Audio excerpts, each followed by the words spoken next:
Here's the Tindora we were talking about. Tindora, nice. perennial cucumber You can family. eat the young leaves too. Oh, cool. I don't know if people cook them or I not. haven't tried the young ones yet. So Tindora, this is Tindora from India. It's a perennial cucumber. This is the sterile variety. So to prove that it was sterile, the seeds are not viable. I potted out 30 pots with ripe red fruits and none of them seeded. Nice. Oh yeah, here's a fruit right here, right? Yep, that's an older one.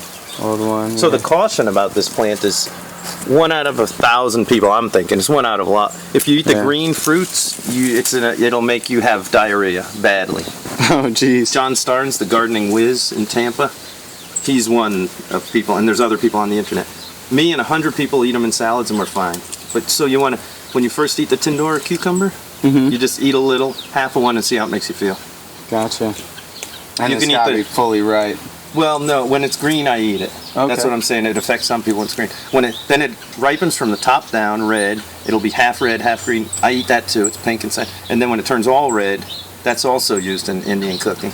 But you have to look online and see it. Tindora. And it propagates like a weed. This one's a little rampant. It doesn't seed like the ones in Miami I see. But it spreads. So where the branches touch, the node, it roots like a white carrot. But I pull those up and give them away as plants. And elderberry, one of my favorite plant friends. Love it. Love elder, Sambucus canadensis, native, medicine food. Easy to grow, easy to propagate by cuttings. This is Lipia alba. This is the anise verbena. There's different strains. This one came from Richter's and sent from a plant from Canada. Oh, it's like licorice.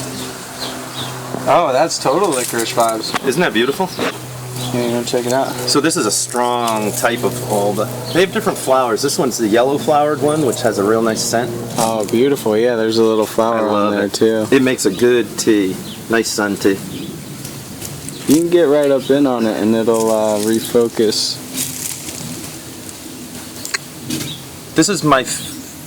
There's 3 favorite nuts I have. Nuts and seeds to grow in Florida. Texas ebony bunyonut and this one.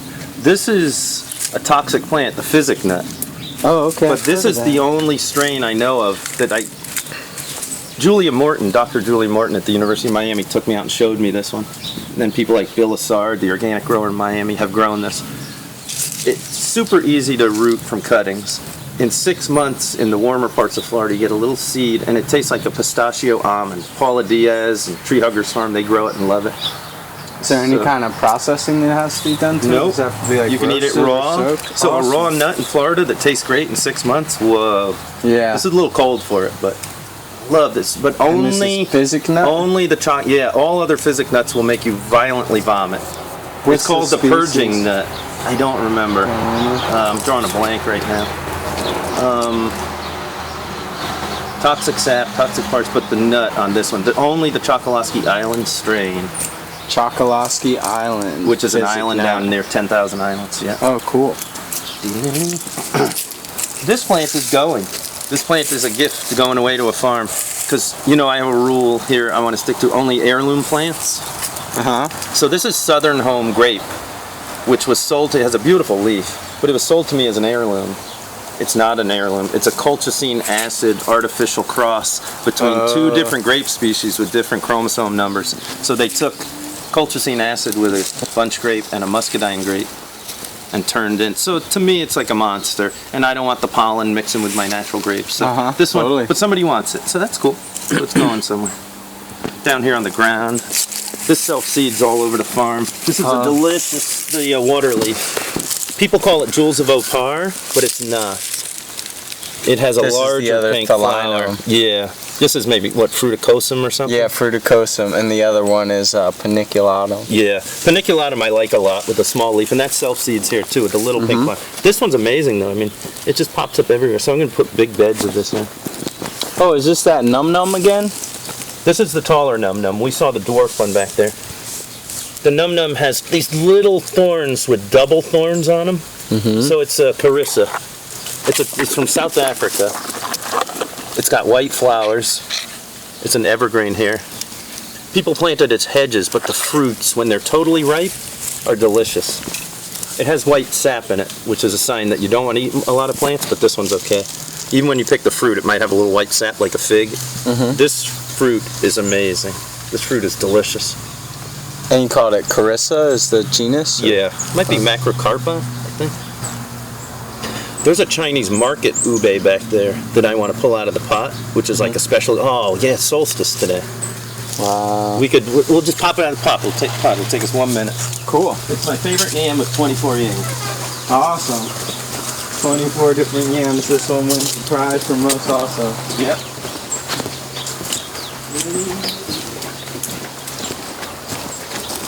Here's a load of plus out of the pot.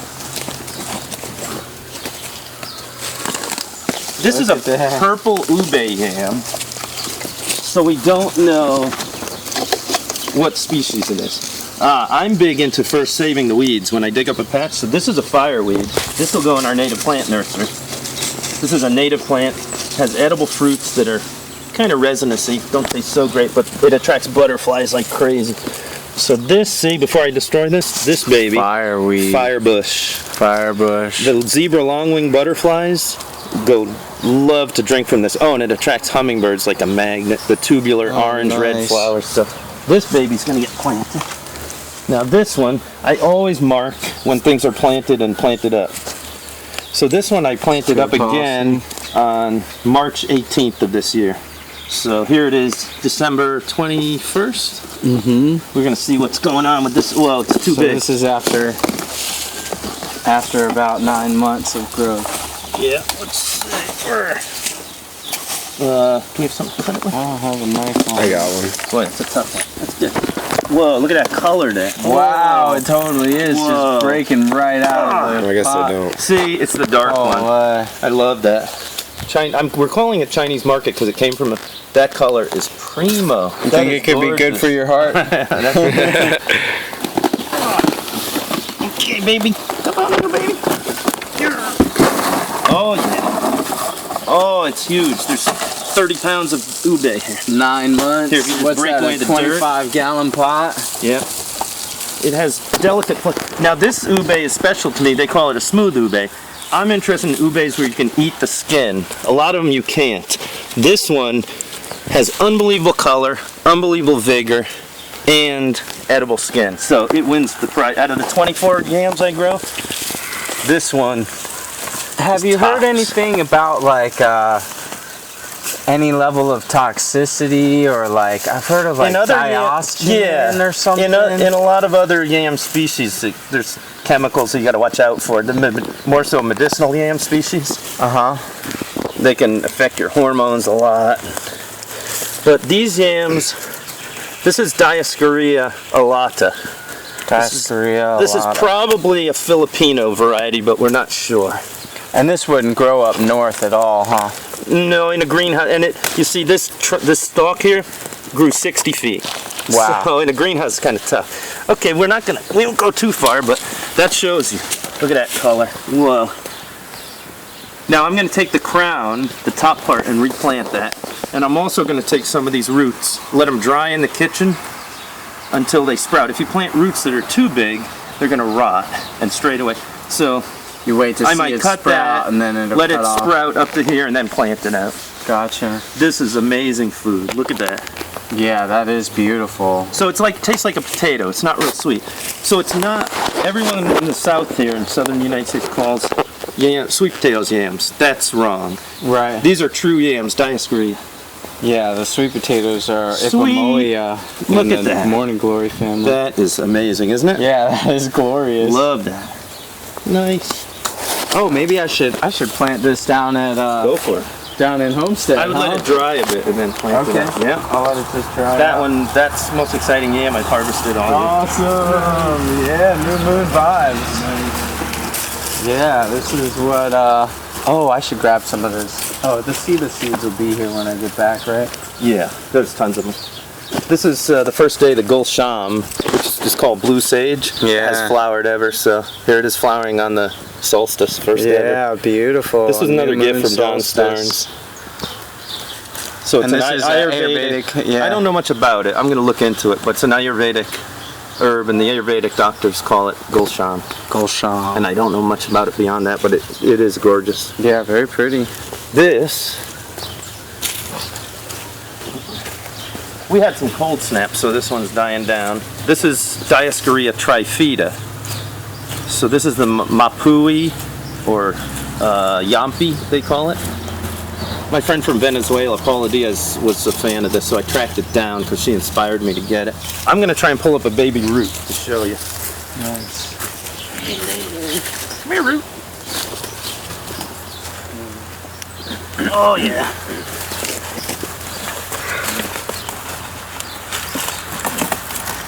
So I'll take these small roots and plant these out. Those are little baby Mapui yams, Dioscorea trifida. It's a slow-growing, not so prolific yam, but it's really yummy, so it's special. These are the babies. These are all going to go in their own pot. We had trouble propagating these. They get, like, when they ship them into the country, they dip them in wax. I think they were hurting the crown. So this one did real well. It just went up 50 feet into the tree. So there we go. Awesome. I'll replant that with these. I'm going to plant these. These are baby. They should get about this big. These are special. These are really good. Totally different species, trifida. And it did flower this year. Didn't set seed, but it flowered. So many tropicals to get to know. I know. This one is edible bamboo. There's plenty of edible bamboos. This one has the common name of edible. It was known as Bambusa edulis, and now they've reclassified it as Bambusa odashime. So friends of mine that grow bamboo shoots, it'll get a 5-inch diameter shoot down in Miami that tastes unbelievable. Top, got to give it a AAA rating. You can eat it raw. I can eat it raw like an Asian pear. So you go, when it's like this shape, that looks like that. You cut it with a handsaw. I usually use gloves because there's glaucids on it. And chop it up raw. It's amazing, like Asian pears. So this one's special. The only trick is, it seems that the young plants aren't wind tolerant. So I planted it here under the oak tree. If I put it out on the edge of the property, a wind would have hurt it. We had some wind storms. So that's a pretty cool one. Ta-da! Yerba mate. Oh, nice. Ilex paraguayensis. Yeah. Beautiful. There's different forms. I have some here. They can take 20 degrees, so I'm going to have to keep them pruned down to about 6 feet. This is something else. This is a chalice vine, so yeah, right there. This one That's here. it.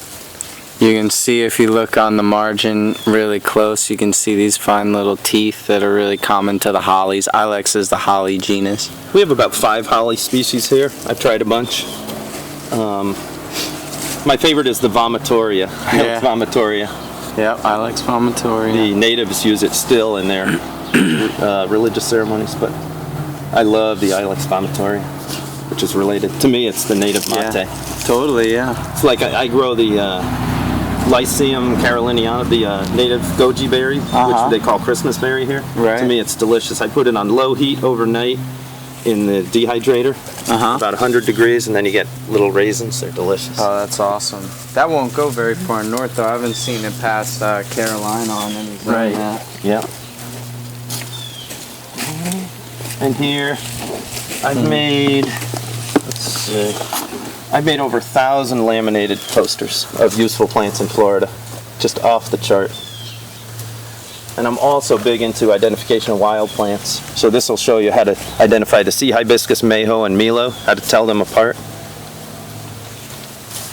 To give you an idea of what less than 1,000 of these things yeah, that's a few. like. And these two goofs right here, they were reading through like all of them. They're like totally into it. Got here the other Most night, people get too overwhelmed out on every single one, like, oh my gosh. And the goal here is, on an acre and a half, 1,000 useful plants, mostly edible. And already there's 230 heirloom fruit trees doing well, 40 bamboos, 100 perennial vegetables scattered here and there. Oh, bacopa. Oh, lemon bacopa is amazing. I have 2 favorite wild teas. That's one of them. That tastes like fresh pressed lime juice. That one is crazy good. There's the white flowered one. Wow, and that happens all the way up to Maryland? Yeah. Wow, and it's we could cold go hardy. get this at some ponds around here. It's delicious. It's interesting because I thought the Bacopa, Monieri, you're thinking of maybe the white one, the herb of grace used for Parkinson's and memory loss. Yeah, maybe? exactly. I thought that was Plantagenaceae. They've got it listed as Plantagenaceae at the garden. If you go, if things change, I go on plantlist.org or .com or whatever and find out the latest classification because they keep changing, even families. But this one is an amazing little tea. Do you know if it has the Bacopicides of the Bacopa Monieri? An herbalist told me it did, but I didn't confirm it, so I don't know. So up in the air, but potential for it, definitely same genus and cold hardy. And it grows alongside the more common white-flowered one, which is Monieri or something like that. I'm really interested in looking more into the sapogenic triterpenes that we find in like Bacopa and ginseng and when you come back, do you want to go dig some of this up? And have you had a tea of this species? You'll love it. Not. It's good. That's great. That's very excellent. I want to take a sample to Jim Duke and have him send it off to the lab people to test it for Bacopicides. Knowing him, he probably knows about it already. And this is a native one? Caroliniana. It is. This one is, yeah. I mean, he's so off the chart, but you know, there's hundreds of thousands of species for us to study. If he went through these 1,000 pages, I bet even an expert like Jim Duke would find things that just blows him away. He would find all kinds we have so many invasive plants that are medicinal and edible here. Barangi, Eclipta, it's crazy. Not to mention the whole breadth of human knowledge as far as plants goes. Like, we've just begun to scratch the surface. I know. That's why when experts get together, like when Michael Stevens did his talk on wild edible mushrooms, Green Bean, who's a total expert, was there videotaping it, just absorbing, learning so much. Totally, because everybody can go in different directions and focus on different plants. So here behind the rocket stove we got medjool dates. Oh yeah. The Fruit Council tells me they won't fruit, but maybe in 20 years I'll prove them wrong. We'll see. Beautiful. Yeah, and this is the same kind of date that we get in the market, like the big real juicy, caramelly. I'm gonna try some other species of date. Varieties of date that are from the Middle East, we're getting them sent, that are supposedly humidity tolerant. Is this another one of the Hoshewus here? No, this is a water plant. This is the water spinach, which I'm going to get rid of because it's an illegal plant. It's not supposed to get near canals, so. Okay. It spreads. It's this time of year it's died down. We've had cold spells, but it'll send runners 40 feet, so that one has to go. Just to get an idea of like Andy's love for the ginger family, Zingiberaceae. All of these pots starting from here, going all the way down to here. And that's just some of them. These are 20 of them. The 20 different species of these are all culinary. Not just. I'm going to collect the culinary ones first before medicinal. Here we have curry tree from India. This is sort of the real curry. Okay. In Indian cooking, I think the most common way they do it is when I've been with people from India, they strip the leaves, put it in coconut oil, flash fry it, and put it on top of a dish at the end of the cooking cycle. It's amazing. Have you eaten? I haven't, no. Try a raw one. But cooked, it's different. I like it cooked. Gives you an idea of the aromas in it. When it's cooked, it's really good. Wow, that's really interesting. Yeah. Wait till you cook it. I feel like that would be awesome on jerky.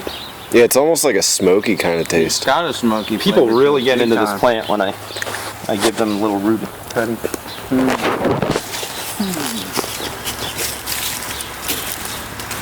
There's some spiny evergreen yams. Oh wow. I don't know if it's a Cayennensis or what species, but some real nice yams. The ones with thorns like that are real tough.